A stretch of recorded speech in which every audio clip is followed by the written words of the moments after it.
Hello guys, good morning. Welcome back to another pre market analysis video. First of all అయితే Nifty చూద్దాం. So Nifty నిన్న ఎలా moment ఉంది, మనమేం pre market అనాలిసిస్లో discuss అయితే చేసుకున్నాము. క్విక్గా అయితే రెఫర్ చేద్దాం. ఫస్ట్ ఆఫ్ ఆల్ చూసినట్లయితే కొంత గ్యాప్ అప్ ఓపెన్ అయితే జరిగింది. గ్యాప్ అప్ అయితే ఓపెన్ అయింది అరౌండ్ ఒక 200 పాయింట్స్ దగ్గరలో. సో చూడండి, ప్రీవియస్గా క్లోజింగ్ చూసినట్లయితే ప్రీవియస్ క్లోజింగ్ అరౌండ్ ఒక 23,300 దగ్గర అయితే క్లోజ్ అయింది. సో నిన్న ఓపెనింగ్ చూసుకున్నట్లయితే 23,480, అరౌండ్ ఒక 200 పాయింట్స్ దగ్గరలో అయితే గ్యాప్ అప్ అయితే ఓపెన్ అయింది.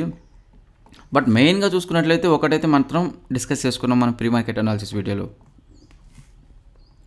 ఏంటంటే మార్కెట్ రీసెంట్ డేస్లో రేంజ్ బౌండ్లో ఉంది. ప్రీవియస్గా చూసినా రేంజ్ బౌండ్లో ఉంది, అంతకుముందు చూసినా కానీ ఇది 12th రోజు చూసినా అండ్ అంతకుముందు చూసినా కానీ 11th రోజు చూసినా కానీ రీసెంట్ డేస్లో చూసుకున్నట్లయితే చాలా రేంజ్ బౌండ్ ఉంది.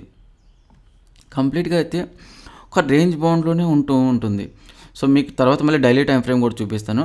సో ఇదేంటంటే మనకి ఎటైనా కానీ రేంజ్ బౌండ్లో ఉన్నంత వరకు రేంజ్ బౌండ్లోనే ఉంటుంది.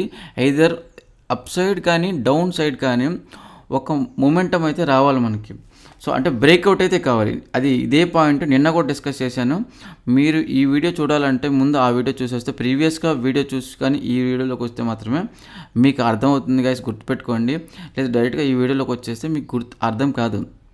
ఎందుకంటే ప్రతి వీడియోకి ప్రీవియస్ డే వీడియో రిలేటెడ్గా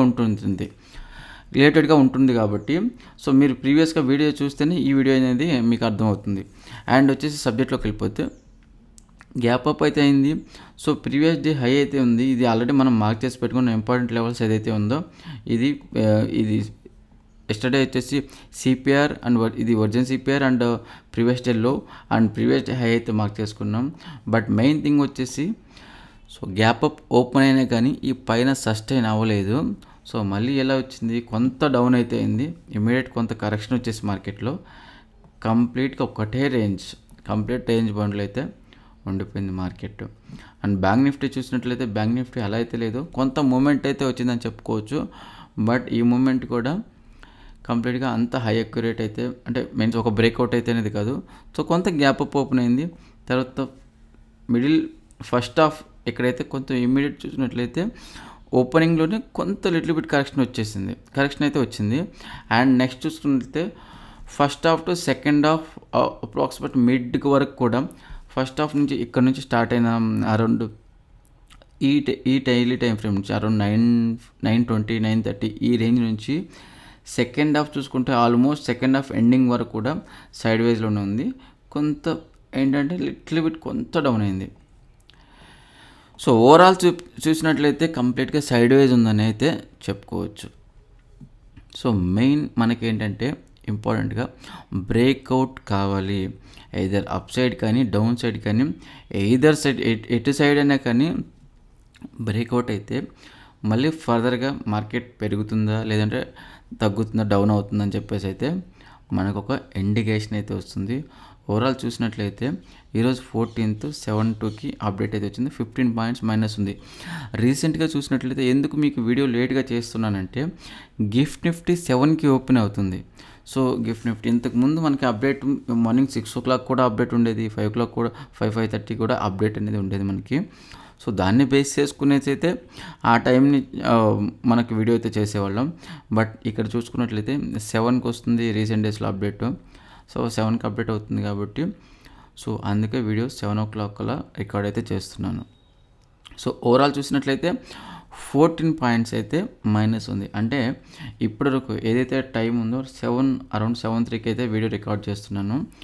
ఈ టైంలో ఇంతవరకు అప్డేట్ ఉంది. బట్ 9:15కి గిఫ్ట్ నిఫ్టీ చేంజ్ అయ్యే ఛాన్సెస్ అయితే ఉంది. గిఫ్ట్ నిఫ్టీ చేంజ్ అయితే ఆటోమేటిక్గా మన నిఫ్టీ బ్యాంక్ నిఫ్టీ కానీ సో ఓపెనింగ్ ఫర్ ఎగ్జాంపుల్ ఇప్పుడు 14 పాయింట్స్ మైనస్ ఉందని చెప్పాం, తర్వాత 9:15కి 100 పాయింట్స్ మైనస్ అయితే మన మార్కెట్లో కూడా 9:15కి 100 పాయింట్స్ మైనస్ ఓపెన్ అయితే ఛాన్సెస్ అయితే ఉంది. సేమ్ పాజిటివ్ సైడ్ కూడా 100 పాయింట్స్ పెరిగితే పాజిటివ్ అయితే 100 పాయింట్స్ గ్యాప్ అప్ ఓపెన్ అవడానికి అయితే ఛాన్సెస్ అయితే ఉంది. అది గుర్తుపెట్టుకోండి బేస్డ్ ఆన్ గిఫ్ట్ నిఫ్టీ, అది మర్చిపోవద్దు. అంటే 14 పాయింట్స్ మైనస్ అంటే లైక్లీ ఫ్లాట్. ఇప్పటివరకు ఉన్న అప్డేట్ అయితే చూసినట్లయితే లైక్లీ ఫ్లాట్. ప్రీవియస్గా ఎక్కడ క్లోజ్ అయింది మార్కెట్ అరౌండ్ 23,400 దగ్గరలో అయితే క్లోజ్ అయింది. సో ఫ్లాట్ మార్కెట్ అంటే పెద్ద డిఫరెన్స్ లేదు. ఒక 10-15 పాయింట్స్ మైనస్ అయితే ఉంది ఇప్పటివరకు నిఫ్టీ. బట్ ఓవరాల్ చూసినట్లయితే మనకి మళ్ళీ సిపిఆర్ చూడండి కొంత న్యారోనే ఉంది. రీసెంట్ డేస్లో న్యారో సిపిఆర్ ఫామ్ అయినా కానీ మూమెంట్ రావట్లేదు. అండ్ బ్యాంక్ నిఫ్టీలో అయితే వైడ్ సిపిఆర్ ఉంది, కొంత నిన్న మూమెంట్ వచ్చింది కాబట్టి ఈరోజు మోస్ట్లీ సైడ్ వైజ్గా ఉండడానికి ఛాన్సెస్ అయితే ఎక్కువ ఉంది బ్యాంక్ నిఫ్టీలో. అండ్ మళ్ళీ ఇంపార్టెంట్ మార్క్ చేసుకున్నట్లయితే ప్రీవియస్ డే హై అండ్ ఇది సిపిఆర్ అనేది తీసేద్దాం. ఈరోజు ఒరిజిన్ సిపిఆర్ ఫామ్ అయితే ఒరిజిన్ సిపిఆర్ అంటే ఏంటంటే ఈ క్యాండిల్స్ చూడండి, క్యాండిల్స్ ఏమైతే ఉన్నాయో ఈ క్యాండిల్స్ ఈ సిపిఆర్తో పెనెట్రేట్ అయినాయి. బట్ ఎక్కడైతే సిపిఆర్తో పెనెట్రేట్ అవ్వలేదో దాన్ని ఒరిజిన్ సిపిఆర్ అని అయితే పిలుస్తాము. సో అది మాత్రం చాలా స్ట్రాంగ్ సపోర్ట్ కానీ చాలా స్ట్రాంగ్ రెసిస్టెన్స్గా కానీ యాక్ట్ చేస్తుంది. అది నెక్స్ట్ డే మాత్రమే. ఈరోజు ఫామ్ అయింది, నెక్స్ట్ డే మాత్రం ఇంపార్టెంట్ సపోర్ట్ ఆర్ రెసిస్టెన్స్, తర్వాత అయితే కంటిన్యూస్గా అయితే ఉండదు వన్ డే మాత్రం. సో అందుకోసమే ఇదైతే డిలీట్ చేశాను, మార్క్ చేసుకున్న లెవెల్. అండ్ ఓవరాల్ చూసినట్లయితే మనకి important level previous day high, previous day లో 23,298 ఇది ప్రీవియస్ డే లో, and 23,480 previous day high. Overall daily time frame అయితే ఒకసారి చూద్దాం మార్కెట్ ఎలా ఉంటుందో. లాంగ్ రన్లో మార్కెట్ ఏదైతే డైలీ టైం ఫ్రేమ్ చూస్తే మార్కెట్ డైరెక్షన్ అనేది మనకు అర్థమవుతుంది. అండ్ ఓవరాల్ ఇంకొకటి చూసినట్లయితే మార్కెట్లో మోస్ట్లీ అంటే వీక్నెస్ ఉందా, స్ట్రెంత్గా మార్కెట్ స్ట్రాంగ్ ఉందా, వీక్గా ఉందా అనేది అర్థం అవ్వాలి బేస్డ్ ఆన్ ప్రైస్ యాక్షన్. మీరు అది అబ్జర్వ్ చేస్తూ ఉంటే మీకు అర్థమవుతుంది. సో ప్రైస్ యాక్షన్ అయితే చాలా ఇంపార్టెంట్ ఫ్యాక్టర్, ఇంపార్టెంట్ థింగ్ అనేది చెప్పుకోవచ్చు. సో చూసినట్లయితే ఏదైతే మనకి రీసెంట్గా మాట్లాడుకున్నామో సైడ్ వైజ్గానే అయితే వెళ్తుంది. చూడండి అప్ సైడ్ అయితే ఎలా విక్స్ అయితే రిజెక్ట్ అవుతుందని చెప్పేసి ప్రీవియస్ వీడియోలో కూడా డిస్కస్ అయితే చేసుకున్నాం. అండ్ ఇక్కడ చూసుకున్నట్లయితే ఇది నిన్నటి క్యాండిల్, ఇది డైలీ టైం ఫ్రేమ్లో చెప్తున్నాను. సో ఈ క్యాండిల్ గ్యాప్ అప్ ఓపెన్ అయింది. డైలీ టైం ఫ్రేమ్ చూడండి, ఈ క్యాండిల్ గ్యాప్ అప్ ఓపెన్ అయింది. గ్యాప్ అప్ ఓపెన్ అయినా కానీ పైన అప్ సైడ్ అనేది సస్టైన్ అవ్వలేదు. రీసెంట్ డేస్లో చాలాసార్లు మాట్లాడుకుంటున్నాం ఈ ప్రైస్ అనేది అప్ సైడ్ సస్టైన్ అయితే ఫర్దర్గా మార్కెట్ పెరుగుతుందని చెప్పేసి. సస్టైన్ అవ్వకుండా డౌన్ అవ్వాలి, ఆర్ఎల్స్ ఫ్లాట్ ఉండాలి. సో చూడండి మనకి రీసెంట్ డేస్లో అటు ఇటుగా చూసుకున్నట్లయితే కంప్లీట్గా కొంత రేంజ్ బౌండ్ మాత్రమే నడుస్తుంది మార్కెట్లో.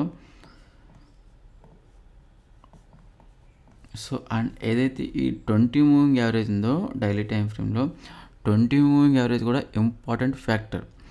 ఎప్పుడైతే ప్రైస్ అనేది దూరం వెళ్తుందో ఫార్ అవే ఏదైతే ఉంటుందో మూమెంట్ ఒక మంచి మూమెంట్ వచ్చినప్పుడు 20 మూవింగ్ యావరేజ్ ఏదైతే ఉందో అది దానికి ప్రైస్కి కొంచెం డిస్టెన్స్ అయితే ఉంటుంది. సో 20 మూవింగ్ యావరేజ్ అనేది ఎలా యాక్ట్ చేస్తుందంటే ఒక మ్యాగ్నెట్ లాగా అయితే యాక్ట్ చేస్తుంది. సో ప్రైస్ని అయితే అట్రాక్ట్ చేస్తుంది. సో కొంత మూమెంట్ డౌన్ వచ్చి ఆర్ఎల్స్ 20 మూవింగ్ టచ్ చేసుకొని ఇలా వెళ్ళే ఛాన్సెస్ అయితే ఉంది. రీసెంట్ డేస్లో కూడా ఇది మాట్లాడుకుంటున్నాం. సో ఎనీవే ఇది ఛాన్సెస్ అయితే ఉంది, కానీ ప్రైస్ అయితే రేంజ్ బౌండ్ అవుతుంది. రేంజ్ బౌండ్ అయ్యి ఎయిదర్ మనకి రీసెంట్ డేస్లో 20 మూవింగ్ యావరేజ్ ఎలా యాక్ట్ చేస్తుందంటే రేంజ్ బౌండ్ అయితే డైలీ కొంచెం దగ్గరికి అయితే వస్తుంది, ఆర్ఎల్స్ కొంత డౌన్ అయ్యి అప్ సైడ్ వెళ్తుంది. ఈ టూ సినారియోస్ అయితే గుర్తుపెట్టుకోండి. ఎప్పుడైనా కానీ 20 మూవింగ్ యావరేజ్ కానీ ఫాలో అయ్యే వాళ్ళు ఉంటే మీకు ఈజీగా అర్థమైపోతుంది. 20 మూవింగ్ యావరేజ్ అనేది ఈ రేంజ్ దగ్గరికి రావాలి. రేంజ్ దగ్గరికి రావాలంటే ఇద్దరు ప్రైస్ అనేది ఫాలో అయ్యి ఈ 20 మూవింగ్ యావరేజ్ టచ్ చేయాలి. ఆర్ఎస్ సైడ్ వేజ్లో ఉంటే సైడ్ వేజ్ మార్కెట్ ఎక్కువ సైడ్ వేజ్ ఉంటే ఈ 20 మూవింగ్ యావరేజ్ కొంచెం కొంత అంటే డే బై డే కొంత దగ్గరికి వస్తుంది. ప్రైస్ అట్రాక్ట్ చేస్తుంది కాబట్టి దగ్గరకు వస్తుంది. తర్వాత సపోర్ట్ తీసుకొని వెళ్ళొచ్చు. అప్ సైడ్ చూసుకున్నట్లయితే అయితే డౌన్ సైడ్ బ్రేక్అవుట్ అయితే డౌన్ సైడ్ వెళ్ళొచ్చు. సో ఈ 2 సినారియోస్ అయితే చాలా ఇంపార్టెంట్ సినారియోస్. ఈరోజు ఈ కొత్త టాపిక్ ఈ 2 సినారియోస్ అంటే న్యూ టాపిక్ అయితే మాట్లాడుకున్నాం, అది గుర్తుపెట్టుకోండి. సో సైడ్ వైజ్గా ఉంటుంది కాబట్టి రీసెంట్ డేస్లో ఎయిదర్ మనకి ఏదైతే ఇప్పుడు డిస్కస్ చేసామో ఆ ఫ్యాక్టర్ సాటిస్ఫై అయితే మార్కెట్ ఎటైనా డైరెక్షన్ అయితే రావచ్చు. ఆర్ఎల్స్ మార్కెట్లో ఏదో ఒక బ్రేక్అవుట్ అయితే కానీ కొంత బిగ్ మూమెంట్ వస్తే కానీ మార్కెట్లో ఒక న్యూ ట్రెండ్ అయితే వస్తుందని అయితే చెప్పలేం. రీసెంట్ డేస్లో కంప్లీట్గా సైడ్ వేస్లోనే ఉంది. సో మనకైతే బ్రేక్అవుట్ అనేది మ్యాండేటరీ కావాలి. బ్యాంక్ నిఫ్టీలో చూసినట్లయితే బ్యాంక్ నిఫ్టీ కొంత వైడ్ సిపిఆర్ ఉంది. ఈరోజు మోస్ట్లీ సైడ్ వైజ్గా ఉండడానికి ఎక్కువ ఛాన్సెస్ అయితే ఉంది. ఏదైతే నిన్న కొంత గ్యాప్ అప్ ఓపెన్ అయ్యి డౌన్ అయింది కాబట్టి కొంత అంటే కొంచెం స్లోపింగ్ లాగా డౌన్ అయింది కాబట్టి సో ఈరోజు కూడా కొంత డౌన్ అవడానికే ఎక్కువ ఛాన్సెస్ అయితే ఉందని చెప్పుకోవచ్చు. అండ్ డైలీ టైం ఫ్రేమ్ చూసినట్లయితే బ్యాంక్ నిఫ్టీ ఆల్రెడీ డిస్కస్ చేసాం. ఈ లెవెల్ అయినా బ్రేక్అవుట్ అవ్వాలి, ఈ లెవెల్ అయినా బ్రేక్అవుట్ అవ్వాలి. డౌన్ సైడ్ బ్రేక్అవుట్ అయితే ఫర్దర్గా ఒక మూమెంట్ అనేది ఎక్స్పెక్ట్ చేయొచ్చు. సేమ్ 20 మూవింగ్ యావరేజ్ కూడా కొంచెం దూరంలోనే ఉంది బ్యాంక్ నిఫ్టీకి కూడా. సో సైడ్ వైజ్గానే రీసెంట్ డేస్ చూసినట్లయితే కొంత సైడ్ వైజ్గానే ఉందని అయితే చెప్పుకోవచ్చు. ఇది లెవెల్ బ్రేక్అవుట్ అవ్వాలి ఫర్దర్గా, ఆర్ఎల్స్ ఈ లెవెల్ బ్రేక్అవుట్ అయితే కొంత డౌన్ అయితే చెప్పుకోవచ్చు.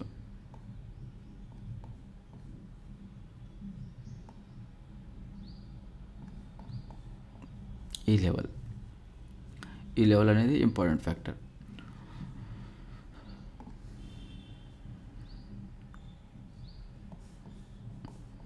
సో బ్యాంక్ నిఫ్టీలో అది ఎనీవే ఒక మూమెంటం అయితే కావాలి. ఈ మూమెంటం అనేది ఆప్షన్ సెల్లర్స్కి మాత్రమే యూజ్ అవుతుంది. షార్ట్ స్ట్రాంగిల్ ఇలాంటి వాళ్ళకి మాత్రమే, కొంత ఏదైతే రేంజ్ బౌండ్ మార్కెట్లో ట్రేడ్ చేస్తారో వాళ్ళకి మాత్రమే యూజ్ అవుతుందైతే చెప్పుకోవచ్చు. ఇంకో డైరెక్షన్ని బేస్ చేసుకొని ట్రేడ్ చేసేటోళ్ళకి అండ్ ఆప్షన్ బయ్యర్స్కి వాళ్ళకైతే కంప్లీట్గా ఈ మార్కెట్ సెట్ కాదు. తీసుకున్నారంటే పొజిషన్ లాసే ఉంటుంది, గుర్తుపెట్టుకోండి. ఒక డైరెక్షన్ని బేస్ చేసుకొని ట్రేడ్ చేసేటోళ్ళకైతే ఈ మార్కెట్ ఇప్పుడు ప్రజెంట్ అయితే మార్కెట్ అయితే ఎలా మూవ్ అవుతుందో అది అంత అక్యురేట్ లేదు. సో ఫిన్ నిఫ్టీ చూసినట్లయితే ఫైనల్గా ఫిన్ నిఫ్టీలో కూడా కొంచెం ఈ వర్జన్ సిపిఆర్ అయితే ఫామ్ అయింది. దీన్ని మార్క్ చేసుకుందాం. అండ్ ఓవరాల్ చూసినట్లయితే కొంత చూడండి ఎంత జిగ్జాగ్ ఉందో మార్కెట్.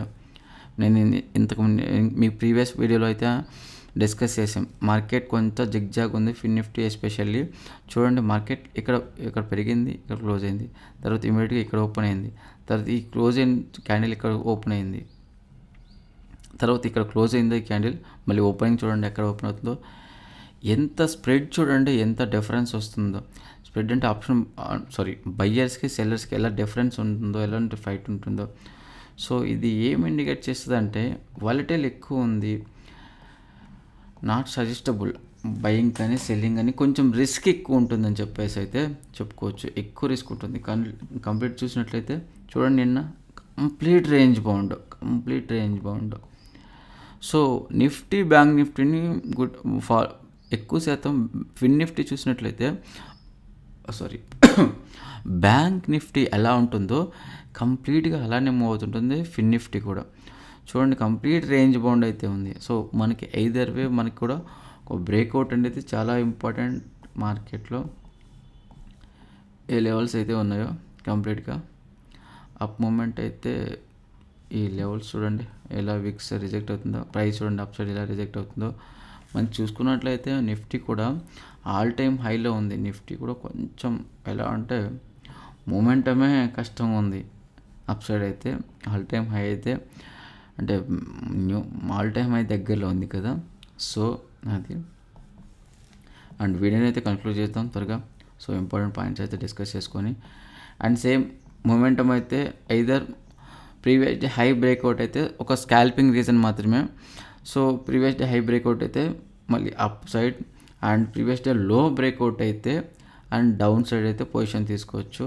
అండ్ మిడిల్లో చూసుకున్నట్లయితే ఓవరాల్ రేంజ్ బౌండ్ అనే చెప్పుకోవచ్చు. ఎలా వెళ్తుందని చెప్పేసి ఇదర్ సపోర్ట్ దగ్గరికి వెళ్తే సపోర్ట్ బ్రేక్అవుట్ అయితే ఫర్దర్గా ఇప్పుడు రెసిస్టెన్స్ బ్రేక్అవుట్ అయితే అప్ మార్కెట్ పెరుగుతుందని చెప్పేసి, సపోర్ట్ బ్రేక్అవుట్ అయితే డౌన్ సైడ్ మార్కెట్ డౌన్ అవుతుందని చెప్పేసి అయితే మనకి పొజిషన్ తీసుకుంటాం. బట్ సైడ్ వైజ్లో ఉంటే వెళ్తుందని చెప్పేసి తీసుకుంటాం. సైడ్ వైజ్లోనే మార్కెట్ ఉంది. సో అది ఆప్షన్ బయింగ్ కంటే ఆప్షన్ సెల్లింగ్ బెటర్. ఏదైతే డైరెక్షన్ అనుకుంటున్నారో ఇప్పుడు ఫర్దర్ ఈ టైంలో ఇప్పుడు ఈ బ్రేక్అవుట్ అయింది, అప్ సైడ్ బ్రేక్అవుట్ అయింది, కాల్ ఆప్షన్ బై చేయడం కంటే పుట్ ఆప్షన్ సెల్ చేయండి. కాల్ ఆప్షన్ సెల్ చేయండి. సో అది బెస్ట్ ఆప్షన్ అయితే అవుతుంది. ఇది గైస్ వీడియో కనుక మీకు నచ్చినట్లయితే డెఫినెట్గా అయితే సబ్స్క్రైబ్ చేయండి గైస్. వీడియోని అయితే చాలామంది సబ్స్క్రైబ్ చేయకుండానే చూస్తున్నారు. వీడియోని అయితే సబ్స్క్రైబ్ చేయండి. సబ్స్క్రైబ్ అయితే చేయండి. వీడియోని అయితే లైక్ చేయండి. మీ సపోర్ట్ అయితే ఇవ్వండి గైస్. ఇంకా మంచి మంచి వీడియోస్ తీసుకొస్తాను. Thanks for watching. Have a nice trading session.